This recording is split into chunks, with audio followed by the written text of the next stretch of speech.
জাহ্নবা মাকেও আমি যৌতুক স্বরূপ তোমাকে দান করলাম। নিত্যানন্দ বিবাহ করে হরিনাম সংকীর্তন জগজনে বিতরণ করলেন, কিন্তু যেখানে ভালো কাজ করবেন সেখানে তো দুষ্ট মানুষের অভাব হয় না। কিছু কিছু সেখানে দুষ্ট মানুষ ছিল, তারা নিত্যানন্দকে গালাগাল দিত। আমরা তো বাংলায় গালাগাল দিই, আর নিত্যানন্দকে বলে কি, বলে বেটা বান্তাসি। বান্ত মানে বমি, আসি মানে যে গ্রহণ করে। বমি করে গ্রহণ করে কারা? কুকুর বেড়ালে গ্রহণ করে। সেই জন্য কুকুর বিড়ালের সঙ্গে নিত্যানন্দকে তুলনা করেছিলেন তখনকার দিনের মানুষেরা। কিন্তু দয়াল নিতাই দাস সকল অভিমানকে ত্যাগ করে জগজীবের জন্য তিনি হরিনাম সংকীর্তন প্রেম বিতরণ করলেন জগজীবের কল্যাণের জন্য। কারণ নিতাই দাস হল অক্রোধ পরমানন্দ নিত্যানন্দ রায়, অভিমান শূন্য নিতাই নগরে।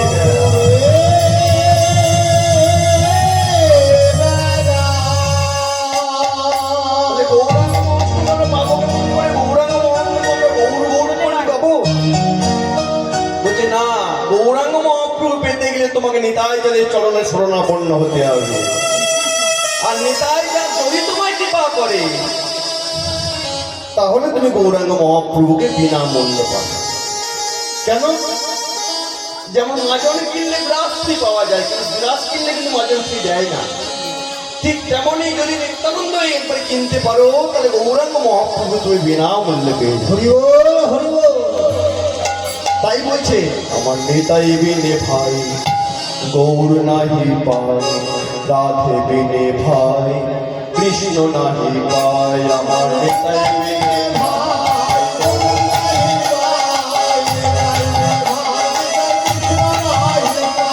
নেতাই বিনে ভাই গৌর নাহি পায়, রাধে বিনে ভাই কৃষ্ণ নাহি পায়। আমার নেতাই বিনে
ভাই পদকর্তা কি বলছেন? পদকর্তা বলে ঘনমন নিত্যানন্দ। এই নিতাইকে ঘনমন নিত্যানন্দ। আমার সম্পদটা কি? সম্পদ আমার টাকা পয়সা জমি বাড়ি গাড়ি এটা নয়, আমার সম্পদটাই হল নিতাইটা। ঘনমন নিত্যানন্দ প্রতিমূল গৌরচন্দ্র। আর গৌরাঙ্গ মহাপ্রভু আমার স্বামী দেবতা। আর প্রাণমন যুগল কিশোর। যেই না বললো প্রাণমন যুগল কিশোর, ওই যে ছয় গোস্বামী একত্রে করা হলো। এই এমন একটা পদ মায়েরা যে পদের মধ্যে সকল সম্প্রদায়কে এক করে দেওয়া হলো। ধনমন নিত্যানন্দ, তাহলে ধনমন নিত্যানন্দের সঙ্গে যারা যারা পার্শ্বদবৃন্দ আছে তাদেরকে সঙ্গে নিয়ে নেওয়া হলো। প্রতিমূল গৌরচন্দ্র, গৌরাঙ্গ মহাপ্রভু যারা যারা সঙ্গে সঙ্গে আছেন তাদের পার্শ্বদকে সঙ্গে একত্রে করা হলো। আর প্রাণমন যুগল কিশোর বলাতে ওই ছয় গোস্বামী জয়রূপ সনাতন ভট্ট রঘুনাথ, শ্রীজীব গোপাল ভট্ট দাস রঘুনাথ, এই ছয় গোসাই যাবে ব্রজে কইলেন বাস, রাধা কৃষ্ণ নিত্য লীলা করিলেন প্রকাশ। সেই ছয় গোস্বামীকে যখন বললেন তখন ছয় গোস্বামীর সঙ্গে যারা যারা পার্শ্বদ বৃন্দ ছিল সকলকে একসাথে নিয়ে এলো। আর কি? আর আমার শক্তি যোগাবে কে? তিনি যোগাবেন। যিনি শান্তিপুরে বাবলা মুখে দুহাত তুলে ডেকেছিলেন যে হে মদন গোপাল, তুমি নেমে এসো, তুমি ছাড়া আমার কলিযুগকে উদ্ধার করার জন্য কেউ নেই, তুমি একমাত্র করতে পারো। তার ডাকের এমন ক্ষমতা যে গোলকের সিংহাসনকে টলিয়ে দিয়ে ভুলোকে গৌরাঙ্গ মহাপ্রভু অবতীর্ণ হলেন। অবতীর্ণ হইলে বলে অদ্বৈত আচার্য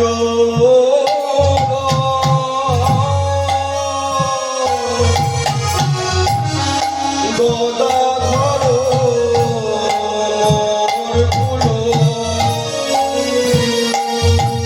আর অদ্বৈতরা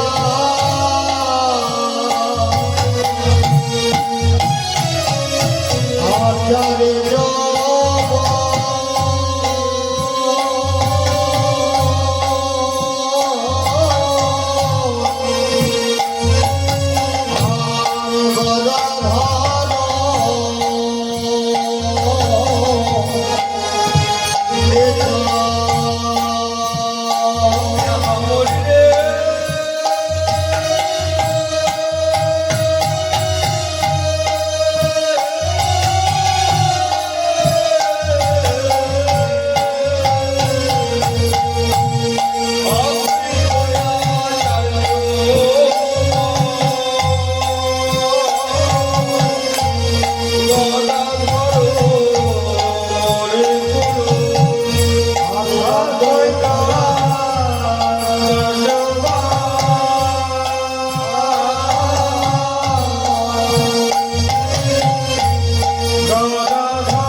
বলি বৈষ্ণবের পদ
কথা বলছে বৈষ্ণবের পদধূলি তাহে মোর সনকেলি।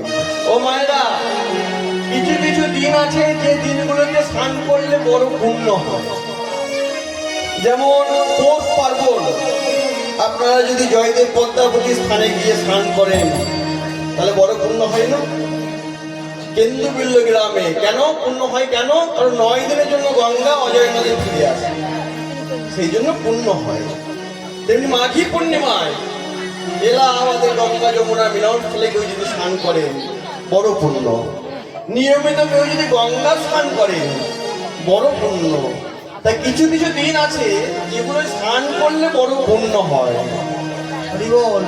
কিন্তু পদকর্তা বলছেন যে আমি অত দৌড়ে দৌড়ে স্নান করা আমার কাছে কোনো ব্যাপার নয়। আমি দৌড়ে যেতেও পারবো না, ওইভাবে স্নান করতে পারবো না।